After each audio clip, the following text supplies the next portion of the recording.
remember that day like it happened yesterday. The sun was shining, the garden was full of flowers, and our house smelled of fresh cake. It was my son James's wedding day, a day I had waited for, dreaming of seeing him happy. But happiness, it didn't last. Claire, his new wife, walked up to me in front of nearly 100 guests. She didn't smile. She didn't say congratulations. She slapped me. Yes, she actually slapped me. My hand went to my cheek. My heart froze. "Give me the keys to your house," she demanded, her voice loud enough for everyone to hear. I blinked. I stood still. James didn't move, didn't say a word. I smiled, not because I was happy, but because crying felt too weak. I quietly turned, walked out, and felt the weight of silence following me like a shadow. That day, something inside me shifted. The warmth of family, the joy of celebration. It all disappeared behind a wall of betrayal. I didn't know it then, but that single moment would set off a chain of events that changed everything. My home, my peace, my trust. Everything was suddenly under threat. And it wasn't just Claire. James. He was a part of it too. I needed to fight. I had to. But the question was, could I? My name is Eleanor. I'm in my late 60s now. Widowed for almost a decade, I've lived in the same small house for over 30 years. Every corner of this home holds a memory. My late husband's laughter in the kitchen. James learning to ride his bike in the garden. Quiet afternoons reading by the window. James was my world. Always careful, polite. A son who carried kindness in his every gesture. I never imagined him turning into someone I couldn't recognize. Claire. She was different. From the first time I met her, I felt a tension I couldn't name. She smiled. She laughed. But there was something cold under her charm. I brushed it aside. I wanted James to be happy. I wanted family to be at peace. The wedding was beautiful. Flowers everywhere. Music soft in the background. Laughter of friends and relatives filling the air. I baked the cake myself. A layered chocolate and vanilla mix James always loved. Everything seemed perfect, until the moment Claire crossed that line. Before the slap, there were small signs I had ignored. Subtle comments about my house. Passing remarks about finances. At the time, I thought I was overreacting. I told myself, Claire is young. She's stressed with wedding plans. Give her space. But that day, I couldn't ignore it anymore. That single act of aggression in front of everyone cracked open the facade. It was the first clear signal that my life, my home, was no longer safe. I called my friend Grace that night. Her voice was calm, steady.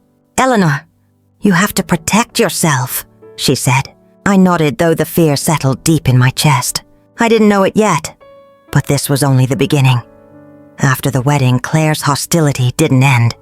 It escalated. At first, it was small things. Minor threats when she thought I wasn't listening. "You won't be here long," she'd murmur while James stayed quiet. Then came vandalism. My mailbox smashed, windows scratched with cruel messages. I hired a lawyer, Robert, a calm man with steady eyes who told me, "We will gather evidence. We will protect your home."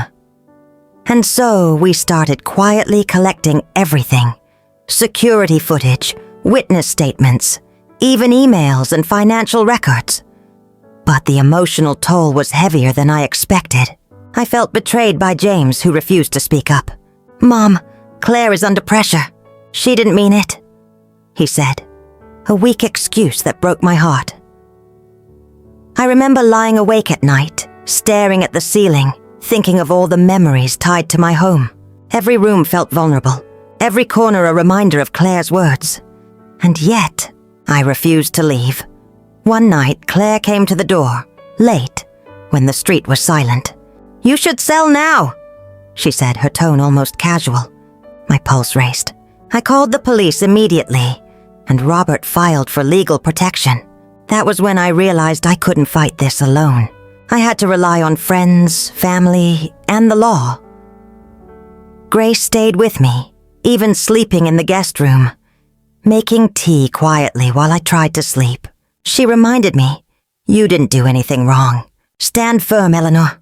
This is your home, your life. I began speaking to neighbors, gathering witnesses who had seen Claire's intimidation. It was painful. Each step reminded me of the family I thought I had, the trust that had been shattered. After that day at the wedding, life didn't settle. It felt like I had stepped into a fog, where every familiar sound and sight carried unease. Claire's presence was heavy, even when she wasn't there. Small things began to unsettle me. An extra car parked outside, whispered phone calls that ended abruptly when I walked in, doors left slightly open. At first, I tried to rationalize. She's stressed, I'd tell myself. She doesn't mean anything. But then the small incidents grew. It started with words, notes left on the kitchen counter. You won't be here for long. Scribbled, anonymous seeming, but I knew it came from her. James didn't help. Each time I mentioned it, he gave me that same weak excuse. Mom, Claire's under pressure. You know how stressful it is to manage everything. His eyes avoided mine. He wanted to believe in her. Or maybe he was afraid to face the truth. But I could feel the shift. The boy I raised, kind, gentle, protective, was quietly siding with her. Then came the physical signs. My mailbox was smashed one morning. My garden gate scratched with sharp words. Move on or lose everything. I felt a cold weight press into my chest. Every corner of my home, the rooms I had filled with memories, was being marked, claimed, threatened. I couldn't ignore it. I turned to Robert, my lawyer. He was calm, patient, meticulous. Eleanor, he said, reviewing the footage from the security cameras I had installed. We have everything we need. These are not accidents. This is deliberate, and we will document it all. Grace became my anchor. She would come over each day, helping me organize evidence, making tea, sitting quietly while I cried without shame. You didn't do anything wrong, she'd say softly, and you're not alone. Those words, repeated over and over, became a lifeline. Despite our preparations, the emotional toll was crushing. I would sit in the living room, staring at the fireplace where my late husband's photograph hung, thinking, how did it come to this? Every memory, the Christmas mornings, the birthdays, James's first steps, felt threatened. I couldn't reconcile the home I had cherished with the fear that now lived here too. One night, Claire appeared at my door. It was late, the sky dark and heavy with rain. She leaned against the frame, her hair damp, a twisted smile on her face. You should sell now, she said, voice low, almost casual. I froze. My fingers tightened around the door handle. I wanted to speak, to tell her to leave, but my voice refused. The next day, I called the police, and then Robert filed for a protective order. I learned that fear, even when quiet, can grow so large it makes the walls of your home feel tiny. We started gathering evidence, emails, financial records, witness statements from neighbors who had seen Claire lurking near my property, making threats. Every piece was a thread in a net I was casting to catch the truth. It was tedious, emotionally exhausting, but I felt a strange sense of empowerment. I was no longer hiding from fear. I was preparing to face it. James remained silent through most of it. He avoided me, avoided confrontation, avoiding reality. I could see the conflict in his eyes, the shame mixed with loyalty to Claire. We spoke only in short sentences, cautious words that barely scratched the surface of our fractured trust. Then came the harassment escalation, letters threatening lawsuits, someone tampering with my garden lights at night, anonymous calls with heavy breathing and silence at the end. Each incident left me trembling, yet, with Robert and Grace at my side, I refused to crumble. I remember one night vividly. I had just finished a cup of tea, sitting by the window with the rain falling outside, when I heard footsteps on the porch. Heart pounding, I peeked through the curtain and saw her, Claire, standing there with an envelope in her hand. Inside, a note. Convince your friends to stay quiet, or next time it won't be just paper. The fear was real, but so was my resolve. I called Robert immediately. The police came the next day. We strengthened security, installed more cameras, documented every interaction. Even with the tension, there were moments of humanity.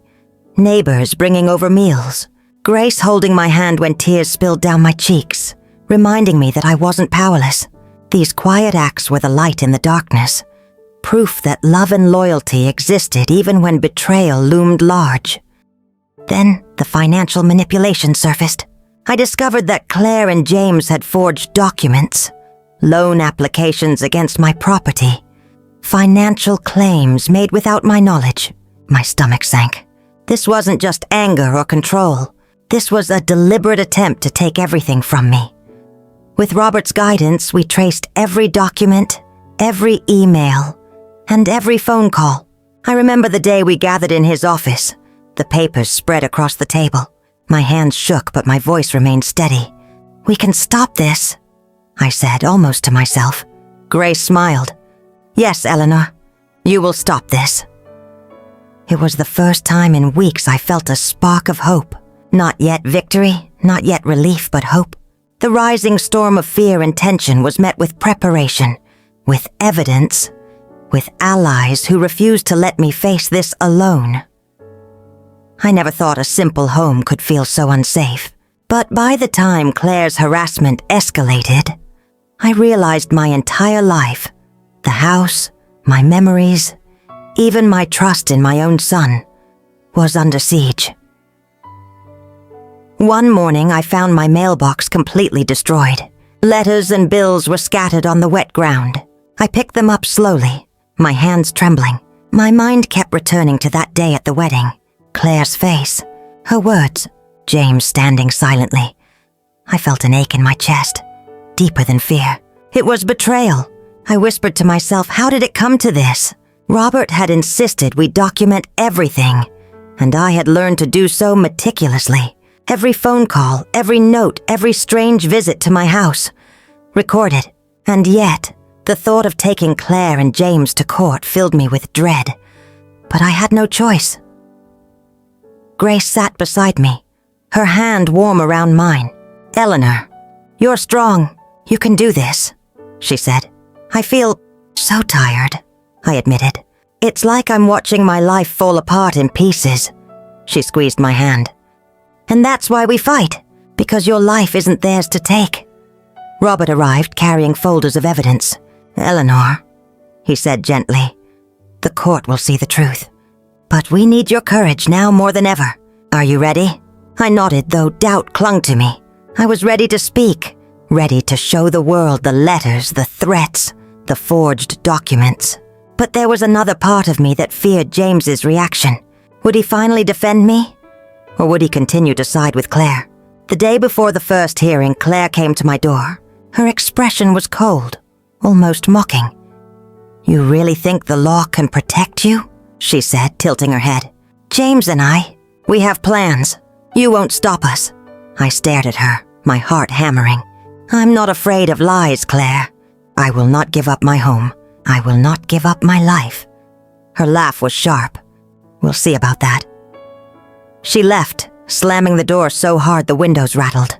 My chest ached, but I felt a quiet flame ignite inside me. I whispered to myself, "You will not win. Not over me."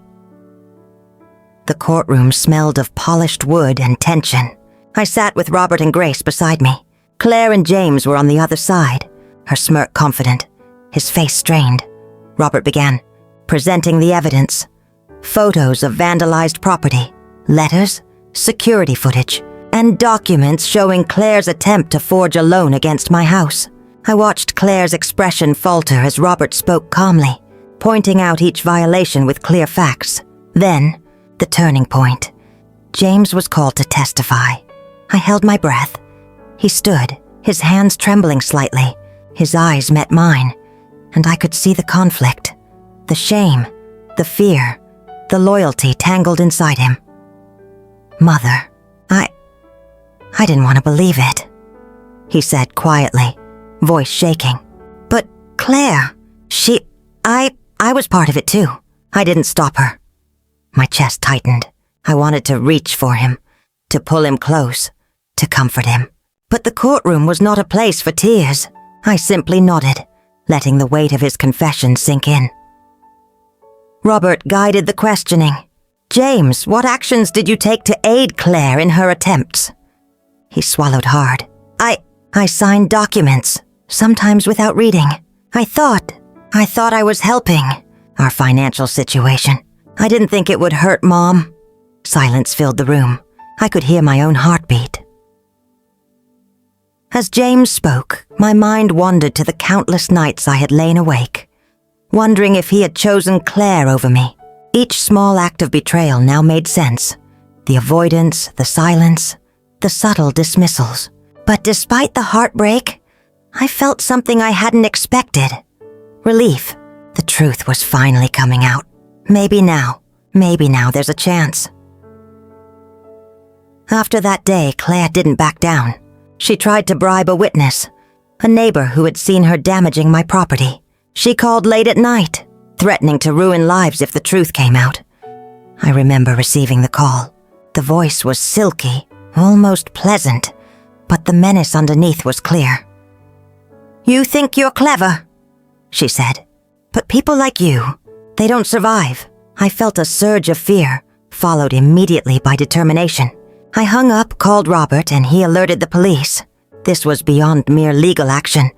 It was harassment, intimidation, and criminal. Grace held my hand after that call. "They can try all they want, but they will fail. You're protected." Her words felt like armor. The final hearing arrived. The courtroom was quiet, filled with the hum of anticipation. Robert presented the compiled evidence meticulously, showing every forged document, every note, every recorded threat. The judge listened attentively, taking notes, asking questions. Then James testified fully, explaining his part, his fears, and ultimately his realization of wrongdoing. He admitted his complicity, but also his commitment to stop Claire. His words were simple, heartfelt, and they shifted the momentum. Claire's confidence wavered. She tried to argue, tried to manipulate, but the truth had weight, and the judge saw it. Finally, the judge denied Claire's petition for guardianship over any of Eleanor's assets. A sense of relief washed over me, mingled with exhaustion and lingering sorrow. I walked out of the courtroom slowly, Grace by my side. My legs felt like lead, but my heart felt lighter. "I can't believe it's over," I whispered. Grace smiled gently. "It's not over, Eleanor. There will be healing. But this is a victory," he approached me, hesitating. "Mom, I am so sorry. I should have stopped her sooner." I took his hands in mine. "You were afraid. But today, you did the right thing." He nodded, tears in his eyes. "I don't know how to fix things with you, but I want to try." I smiled faintly. "We'll see, for now. Let's just breathe." After the trial, I returned home. My house, though scarred by the events, still held memories and love. I walked through the rooms slowly, feeling the sunlight on the walls, hearing the faint echoes of laughter and past celebrations. Robert suggested updating my will, creating a charitable trust for seniors who might face exploitation. The idea felt right. I wanted to turn my experience into something meaningful, something that would prevent others from feeling powerless. As I placed my hand on the fireplace mantel, I whispered softly, "This house, my life, they are mine again, and I will protect them. I will honor the past and look forward to the future." The days after the court ruling were quiet, almost unnervingly so. My home, though still familiar, had felt alien for months. Each room held echoes of fear, threats, and betrayal. But now, for the first time in a long while, the silence felt safe. Claire had moved out, leaving behind traces of her presence. A few leftover boxes, a note that read, "You may have won, but remember, life isn't fair." I folded it carefully and placed it in the drawer. The words had no power over me anymore. James stayed away at first. I could feel his hesitation, the weight of guilt in his eyes whenever we met. Yet slowly, he began to return to the rhythms of home. He fixed the garden fence, carried groceries, and helped me arrange the kitchen the way it had been before Claire's intrusion. He did these things quietly, without words, and that spoke louder than any apology. One evening, as the sun dipped low behind the trees, James found me sitting on the porch, staring at the flower beds I had tended for years. "Mom," he said softly. I didn't turn immediately. I just let the breeze brush my face. I'm sorry," he continued. "I let her get away with too much. I should have protected you from the beginning." I finally looked at him, really looked at him, and saw the regret etched across his face. "You're here now," I said. My voice was steady, calm, but gentle. "That's what matters. Let's start from here." We sat in silence, watching the last light fade. It was peaceful in a way I hadn't felt in months. The tension that had hung in the air was finally lifting. Restoring the home became a ritual of healing. I scrubbed walls, repainted faded corners, and repaired the garden. Every brushstroke, every planted flower was an act of reclaiming my space. Grace helped me choose new curtains, soft colors that felt like a fresh beginning. The house smelled of fresh paint and soil. I hung up photographs of James's childhood, reminders of love that no conflict could erase. With every small act, I felt the weight of the past lighten. Even the simple tasks, making tea in the morning, folding laundry, sweeping the porch, became meditative. I could breathe again. I could feel hope creeping back in. Neighbors who had stood quietly by during the harassment now visited openly. They brought flowers, offered help, shared small smiles and words of encouragement. One neighbor, Mrs. Clark, stopped by with a basket of apples. "I'm glad you are okay, Eleanor," she said. "You stood up for yourself. That takes courage." I smiled, warmth spreading through my chest. "Thank you. It means a lot to me." It was in these moments I realized how important community was. I hadn't been alone, not really. Even when James and I were fractured, even when Claire had tried to isolate me, there were people who believed in my right to live in peace. One afternoon, Robert and I sat at the dining table, legal papers spread before us. He suggested revising my will to establish a charitable trust. "A trust?" I asked, thinking aloud. "For seniors who are at risk, like me?" "Yes," Robert said. "It can provide financial security, legal support, and education about elder abuse. Your experience can help others." I felt a rush of purpose. Yes, I want to do that. If my hardship can protect someone else, it will be worth it. Grace poured tea as I signed the documents. Each stroke of the pen felt like closing a painful chapter and opening a new one. The trust would be my legacy. Hope born from struggle, strength from survival.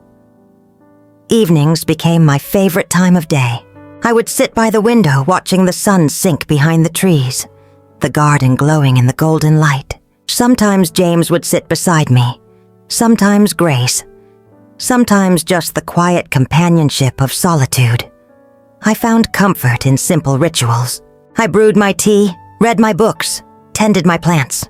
I allowed myself to smile, laugh softly at old memories, and feel gratitude for the life I still had. One night, as rain fell softly on the roof, I looked at the fireplace and whispered, "I survived. I am safe. I am home." The words felt solid, grounding, a declaration of everything I had fought for. In the weeks that followed, I noticed a subtle change within myself. I moved with more confidence, spoke with more conviction, and felt a quiet joy in the smallest things. I started volunteering at a local senior center, sharing my story carefully, helping others understand their rights, and teaching them how to protect themselves. Each person I helped reminded me that my struggle had meaning, that my pain could create safety for others. I also began to mend my relationship with James. We didn't speak of Claire often. We didn't need to. The silence between us was comfortable, filled with mutual understanding. Slowly, trust returned, and with it, love. The enduring bond between mother and son. Though Claire occasionally appeared, attempting to intimidate me, the police were there to intervene. Once, she arrived unannounced, standing at the gate with her car engine running. Officer Daniels stepped forward calmly. "Ma'am, you need to leave the property," he said to Claire. Claire spat words, threats, but the officers were firm. She finally left, slamming the car door. I watched from the porch, a strange mix of relief and pity washing over me. I whispered to myself, "It's over, Eleanor. You won. Your home, your life, are yours again." One sunny afternoon, I planted a small tree in the backyard. Its roots dug deep into the soil, promising growth and endurance. I thought of it as a symbol of my own resilience. Every leaf, every branch, a testament to survival. I began leaving letters for myself in a drawer, small notes of hope and encouragement. You are strong. You are loved. Your life matters. Each note felt like a gentle conversation with the Eleanor I wanted to be. Calm, grounded, and free. Life slowly returned to a comforting rhythm. I could walk through the rooms without fear. I could laugh at a memory of James's childhood without a shadow passing over me. I could even imagine future celebrations, birthdays, holidays, quiet tea with friends, without dread. I realized that strength isn't loud or dramatic. It's quiet, patient, steady. It's the courage to stand when fear knocks at the door, the patience to rebuild when everything seems lost, and the hope to love even after betrayal.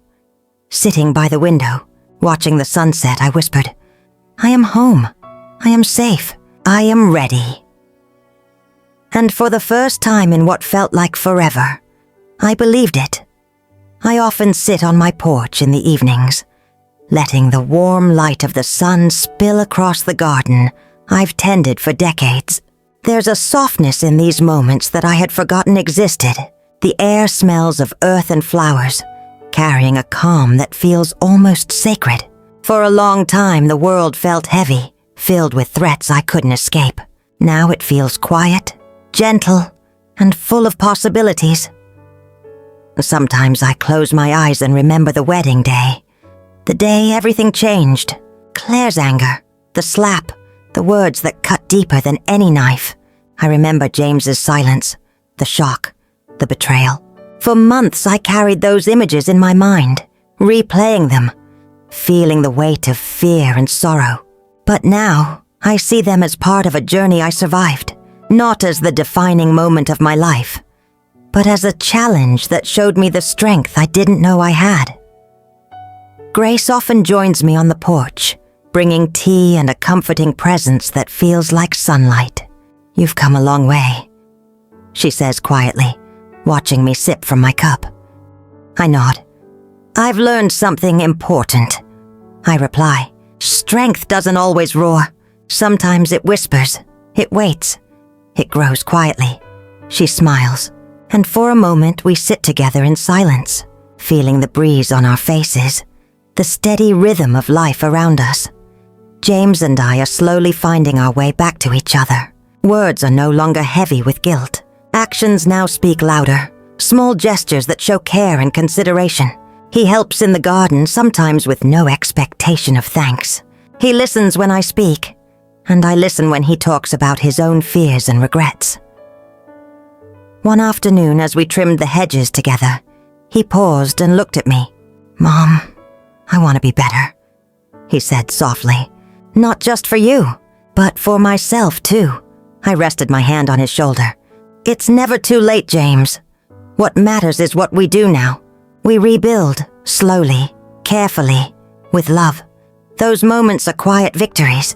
They are proof that trust can be restored, though it may take patience, understanding, and time." The charitable trust I established has begun to take shape. It provides guidance and support to seniors who are vulnerable to exploitation, legal advice, financial education, and emotional support. I often meet with beneficiaries, sharing my story carefully, emphasizing lessons about vigilance, courage, and hope. During one visit, a woman approached me with tears in her eyes. "I didn't know I could fight back," she said softly. "I thought I was powerless, but listening to you, I feel like I can stand up now." Her words resonated deeply. I felt a warmth spread through my chest, a validation that my struggle had meaning beyond my own life. The pain I endured, the fear I faced, the battles I fought, they weren't in vain. They had created something bigger than myself, something lasting. Grace and I often talk about this work as we sit on the porch. She reminds me gently, "Eleanor, you've turned a storm into a beacon for others. You've become a guide, without even realizing it." I nod quietly, feeling the truth of her words. Every small act of kindness, every document signed, every story shared, these are the seeds of hope for someone else. And that knowledge comforts me more than I can say. The evenings are my favorite time. The sun dips low, painting the sky with soft oranges and pinks. I often sit with a notebook, jotting down memories, thoughts, and reflections. Sometimes I write letters to myself, simple reminders of courage, resilience, and the beauty of life. You are strong. You are loved. Your life matters. These simple words feel sacred. They remind me of the Eleanor who survived, the Eleanor who reclaimed her home and her peace. They remind me that no one can take away the life I've built, the love I carry, or the hope I choose to nurture. At times, I imagine my late husband watching over me, smiling. I feel him in the rustle of leaves, in the scent of rain, in the quiet laughter of James. It's as if the past and present are woven together, creating a tapestry of memory, love, and resilience. I've begun walking in the nearby woods, listening to the whispers of the trees and the songs of birds. The forest feels like a sanctuary, a place where time slows and the world is simple and true. I pick up fallen leaves, noticing the patterns and colors, the beauty in small things. On one walk, I sat on a log, watching the sunlight filter through the branches. I felt a deep sense of peace, a realization that life continues no matter the hardships. My home, my heart, my life, they are intact, protected by courage, love, and patience. Grace often joins me, sharing quiet conversation, laughter, and reflection. These walks have become a ritual, a way to remember that the world is larger than fear, that beauty and peace exist even after darkness. I've spent countless nights reflecting, thinking of the moments that brought pain and those that brought relief. I understand now that life isn't about perfection or control. It's about endurance, wisdom, and grace. It's about learning when to fight and when to forgive, when to stand firm and when to let go of anger. I whisper to myself sometimes out loud, sometimes in my heart. I am whole. I am safe. I am capable. I am free. The lessons are simple but profound. Trust must be earned. Love must be nurtured, and courage often comes quietly, in the choice to keep living fully despite fear. I return to ordinary moments with gratitude, brewing tea in the morning, tending to my flowers, reading by the window. Even mundane chores now carry meaning. They are symbols of continuity, reminders that life goes on and that I have reclaimed it fully. Sometimes James and I cook together. The kitchen fills with laughter, chatter, and the comforting smells of baked bread or roasted vegetables. It is simple, quiet joy, the kind that fills the soul without words. Grace stays often, bringing warmth, friendship, and gentle humor. Together we celebrate small victories, comforting each other when shadows of the past threaten to resurface. The tree I planted in the backyard has grown steadily, its roots deepening, its branches stretching toward the sun. I see myself in that tree, resilient, steadfast, and growing even after storms. I sometimes place small stones at the base of the tree, each inscribed with words of courage, hope, and remembrance, strength, survival, love, Each one is a testament to a journey I endured and a life I reclaimed. I've learned to celebrate these symbols quietly, acknowledging both the pain and the triumph, understanding that life is a blend of shadow and light. I look forward now, not with fear but with anticipation. I imagine quiet mornings, laughter-filled afternoons, visits from friends and celebrations that honor life rather than fear. I see my charitable trust growing, helping those who cannot help themselves. I see James becoming a man who learns from mistakes, who values integrity and love. I also see myself continuing to heal, to grow, and to embrace each day fully. Life is no longer just about surviving. It is about living meaningfully and bravely.